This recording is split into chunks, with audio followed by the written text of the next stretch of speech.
안녕하세요. 김긍정입니다. 오늘은 제가 투자한 재건축, 재개발 빌라에 대해서 이야기해 볼게요. 저는 경기도 남부에 현재 재건축 조합이 설립된 빌라 한 채, 그리고 동네 사람들끼리 재개발을 추진하고 있는 아직 구역 지정은 안 된 빌라 한 채를 가지고 있습니다. 요즘 사람들 새 것 좋아하잖아요. 아파트도 신축 아파트를 선호하고요. 그런데 저는 어떻게 이렇게 낡은 빌라를 구매하게 되었을까요? 길이 좁아서 차가 다니기도 힘들고 한번 고칠 때마다 수리비도 만만치 않게 나오는데 말이에요. 그 시작은 재개발이 한참 진행 중인 어느 빌라의 어마어마한 시세 상승을 듣고 난 후였습니다. 2020년 한 지역의 빌라 매매 시세를 들었는데 그 건물의 프리미엄 가격인 P만 무려 4억이라고 하는 겁니다. 집값, 땅값은 포함되어 있지 않고 순전히 그 P만 4억이라고 하는 거예요. 그때 당시 불인이었던 제 상식으로는 도저히 이해가 안 되었지요. 어떻게? 그 낡은 빌라가? 그래서 시세 조사를 해봤습니다. 정말 사실이더라고요. 알고 봤더니 그 지역은 재개발을 추진하고 있었습니다. 사실 30년 넘은 낡은 빌라가 비쌀 리는 없지요. 하지만 그 빌라의 위치가 좋다면 어떨까요? 사람들이 많이 이용하는 편의시설이 가깝고 지하철역이 있거나 향후 들어올 예정이라면요. 사람들은 그런 땅을 가만히 두지 않더라고요. 지금은 낡았지만 그 낡은 빌라들을 무너뜨리고 새 아파트가 지어진다면 그곳은 순식간에 누구나 살고 싶어 하는 좋은 지역으로 바뀌게 됩니다. 재건축, 재개발의 원리가 이렇더라고요. 좋은 동네의 새 아파트는 이미 너무 비싸고, 청약은 하늘의 별 따기이거나 가격이 너무 높고, 그렇다면 우리가 새 아파트, 내가 살고 싶은 지역에 언젠가는 살아볼 수 있는 방법으로 그 지역에 재건축이나 재개발이 될 수 있는 아파트를 하나 사놓는 것이 좋은 방법이 될 수 있겠더라고요. 아까 말한 P가 4억이라고 하던 그곳은요, 소위 상급지라고 하지요. 제가 이사 가고 싶은 곳이었습니다. 2012년도에 신혼집을 구할 때 저희 부부의 자금 사정으로는 누구나 살고 싶어 하는 좋은 곳의 신축 아파트는 엄두도 못 냈습니다. 자, 우리 지금 당장은 돈이 없지만 이제 결혼했으니 열심히 돈을 모아서 우리도 좋은 집에 살 수 있도록 열심히 저축해보자.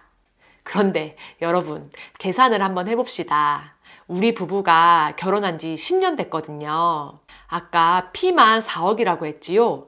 그럼 실제로 제가 내야 할 돈은 그 P 4억에 집값에, 세금에, 복비에 내야 할 돈이 훨씬 더 많습니다. 그런데 과연 저희가 10년 동안 그 돈을 모을 수 있었을까요? 연년생으로 아이 둘을 낳아서 저는 직장을 그만두고 저희 가정은 외벌이가 되었습니다. 아이들 때문에 생활비로 들어가는 돈은 더 많아지고 당연히 월 몇백 이상 저축 못했고요. 억소리나게 돈도 못 모았습니다. 그러는 사이 시간은 흘러 이 재개발 지역은 2023년 올해 초 분양을 했고요. 84제곱미터 평형 분양가는 무려 9억 원이 넘었습니다. 다시 결혼했을 그 당시로 돌아가 저희가 이 지역의 개발 현황을 알았더라면, 그리고 재개발 진행 과정을 알았더라면 저희는 결혼한 지 11년 뒤에 이곳에 지어진 신축 아파트로 입주를 할 수도 있었을 겁니다. 2012년도 그때 당시 이 빌라의 P가 4억이 아니었을 테니까요. 그때 우리가 가지고 있던 자금으로 이곳에 적당한 빌라를 사 놓았더라면 우리는 조합원의 자격으로 아파트 한 채를 받을 수 있었을 겁니다. 뭔가 부자들만이 알고 있는, 그들이 알려주기 싫어하는 그런 지식을 제가 알아낸 것 같은 기분이었습니다. 저는 지방에서 나고 자라서 이러한 정보들을 전혀 알 수 없었거든요. 뉴스에서 나오는 수도권 아파트가 올랐다 내렸다 하는 그런 이야기에 관심도 없었고요. 부동산 하는 사람들은 다 투기하는 사람들인 줄 알았습니다. 저희 부모님도 역시 지방 분이셔서 본인들도 이런 지식을 알 수 없었고 자식들에게 이런 정보를 알려주실 수도 없었죠.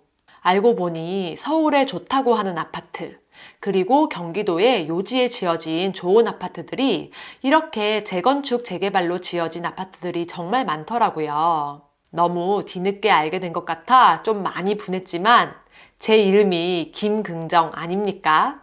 지금이라도 알게 돼서 정말 다행이다 생각하고, 자, 이렇게 볼품없는 헌집이 새 집이 된다는데 그럼 가만히 있을 수 있나요? 지금이라도 행동에 옮겨야죠. 지금 당장 제가 그 동네에 이사갈 능력은 안 되지만 나중에라도 피가 4억이 붙을 수 있는 집을 찾아야 했습니다. 저희 집 주변에 그런 곳을 찾기 시작했어요. 지금 제가 살고 있는 곳은 뭐 상급지 이런 곳이 절대 아니고, 그래서 제 주변에 이사 가고 싶은 동네가 참 많았습니다. 지도를 펼쳐놓고 어디가 좋을까 많이 고민을 해봤어요. 그중 딱 마음에 드는 곳이 있었습니다. 지하철역과 가깝고 향후 GTX C 노선이 들어올 것이라고 이야기가 나오고 있는 곳이었어요. 낡은 빌라들이 모여있는 동네인데 나중에 재개발이 된다면 약 2,000세대 정도의 아파트가 들어설 수 있을 만한 곳이었습니다. 제가 자주 지나다니던 곳이어서 잘 알기도 했고요. 바로 동네를 탐색하기 시작했습니다. 임장이라고 하지요. 제가 점 찍은 그곳으로 들어가 여러 번 걸어 다녀보고 이곳저곳 다녀봤습니다. 근처에 볼일 보러 왔다가 집에 돌아가기 전에 한 번, 또 주말에 남편에게 아이들 맡겨놓고 와보고, 이렇게 같은 동네를 여러 번 돌아다녀 봤습니다. 그 다음 그렇게 돌아다니면서 받았던 부동산 몇 곳에 들어가 시세 파악을 해봤습니다. 생각보다 집의 종류와 상태가 되게 다양하더라고요. 30년 넘은 반지하 빌라는 얼마, 마당이 넓은 단독주택은 얼마, 신축 빌라 분양가는 얼마, 이 동네에 있는 다양한 물건들의 가격을 확인했습니다. 저는 당연히 구매 자금이 넉넉하지 않았기 때문에 최대한 돈이 적게 들어갈 물건을 골라야 했습니다. 그래서 조금이라도 더 싼 물건이 있나 해서 엄청 돌아다녔어요. 같은 부동산을 시간차를 두고 방문을 하기도 했고요. 부동산 사장님들의 이야기도 새겨들었습니다. 인터넷으로 찾아봤을 땐 알 수 없었던 이 지역만의 찐 정보와 오래된 히스토리, 그리고 현재 최근의 근황을 너무나 잘 알고 계셨어요. 이렇게 10개의 부동산, 10개의 집을 돌아보고 나서 저는 한 부동산 사장님의 소개로 제가 임장했던 그 동네보다 조금 더 입지가 좋은 곳의 빌라를 조금 더 싼 가격에 매수하게 되었습니다. 나도 재개발 지역에 내 깃발 하나를 꽂아야지. 이렇게 마음먹고 조사하고 빌라를 매수하기까지 약 7개월의 시간이 걸렸어요. 그때의 뿌듯함은 정말 이루 말로 표현할 수가 없었습니다. 저의 상황과 자금에 맞는 부동산을 찾아내고 고민하고 실행에 옮겨 매수한 제 자신이 정말 대견했습니다. 저는 결혼하고 10년 동안 제 자신을 루저라고 생각하며 살았습니다. 돈 때문이었지요. 제가 신혼집을 구하던 2012년도는 부동산의 차디찬 빙하기였습니다. 그때 저는 그것도 몰랐지만요. 그리고 그 빙하기라고 하던 그때의 그 전세 금액도 저희 부부에게는 정말 큰 금액이었어요. 서울에서 엄청 좋은 것도 아닌 지역에 전셋집을 보러 갔는데 정말 예쁘고 좋은 집은 저희 돈으로는 엄두도 못 내고 저희 예산에 맞는 집은 형편없어서 두 집을 보고 나오니까 결혼하면서 내 신세가 이렇게 되는 건가 싶어서 엄청 우울했었어요. 그때가 아직도 생생히 기억이 납니다. 결국 경기도로 오게 되면서 아파트 평수는 좀 늘어났지만 너무나 힘든 경기도민의 서울의 그 출퇴근기가 시작되었습니다. 지하철을 타면 목적지까지 기본 1시간은 그냥 넘고요. 출퇴근 시간에 자리에 앉아서 갈 가능성은 한 30에서 35% 정도? 정말 정장 입고 가방에 구두 넣고 운동화 신고 그렇게 다녔습니다. 지하철이 서울로 들어와서 한강을 건너갈 때 정말 보이는 수많은 아파트들이 너무 부러웠습니다. 저기 사는 사람들은 나보다 기본적으로 하루에 1시간은 더 자겠네. 그러면서 말이에요. 그러던 중 한동안 아주 뜨거운 감자였던 정말 대단한 부동산 상승기가 왔습니다. 다른 지역은 자고 나면 가격이 오른다고 난린데 내가 살고 있는 우리 아파트는 가격이 꼼짝도 하지 않아서 너무 속상한 거예요. 저희 동네는 시 외곽에 위치하고 있어서 인프라 별로 없고요. 어디를 가려면 지하철이나 고속도로를 타야 했습니다. 한 번은 친구 앞에서 펑펑 운 적도 있어요. 내가 도대체 뭘 그렇게 잘못했는데. 저는 이렇게 10년 동안 루저 마인드로 지냈습니다. 물론 다른 곳과 비교할 수 없는 저희 동네만의 소중한 장점도 정말 많아요. 그런데 사람들이 세상이 돈으로만 그 집의 가치를 평가하는 것 같아서 그게 너무 속상했었어요. 그렇게 계속 루저로만 살 수도 있었어요. 난 그냥 이번 생은 아닌가 봐. 이렇게 마음 먹고요. 하지만 그렇다면 제가 지금 이 자리에서 여러분과 이렇게 부동산으로 이야기를 나눌 순 없었겠죠?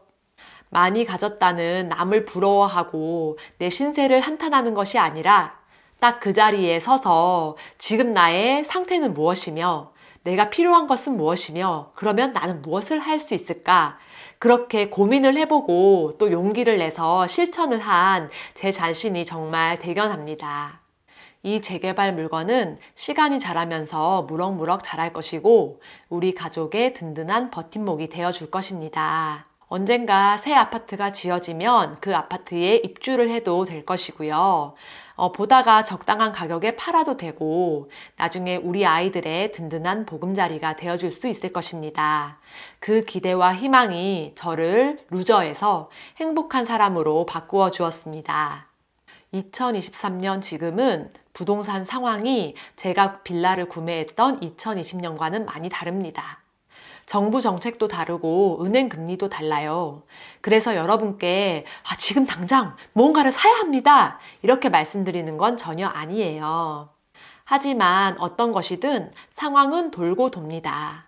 사람들은 살 집이 필요하고 동네는 점점 낡아져가고 나중에 새 집이 필요할 때 그때가 있거든요. 우리는 그때를 준비하며 기다리며 공부를 하는 거예요. 제 경험을 여러분들과 함께 나누고 싶었습니다. 내 자리에서 원하는 목표를 설정하고 알아보고 공부해서 이루어 나가는 과정을요. 많이 신중해야 되고 많이 고민을 해야 되지만 그렇지만 나는 못해, 나는 안 돼 라고 생각할 건 절대 아니거든요. 그래서 우리 같이 열심히 공부를 해봤으면 좋겠습니다. 오늘은 저의 2번째 유튜브 촬영 날인데요. 그런데 정말 세상의 모든 유튜버님들 정말 존경합니다. 어떻게 이렇게 어려운 것을 그동안 열심히 꾸준히 하셨을 수 있는지 진짜 하나도 그 유튜브가 어떻게 촬영되는지를 모르는 상태에서 맨 땅에서 헤딩하면서 하나씩 알아보려고 하니 정말 힘들더라고요. 하지만 이 또한 정말 뿌듯한 고생이었습니다. 저는 알고 있거든요. 저의 빌라 구입기처럼 이렇게 맨 땅에 헤딩해가면서 하나하나 공부하는 시간이 저를 정말 많이 성장하게 해준다는 것을요. 저도 이 유튜브에서 저만의 세상을 오롯이 구축해 나가보겠습니다. 화이팅! 그럼 오늘 영상은 이것으로 마치겠습니다. 감사합니다.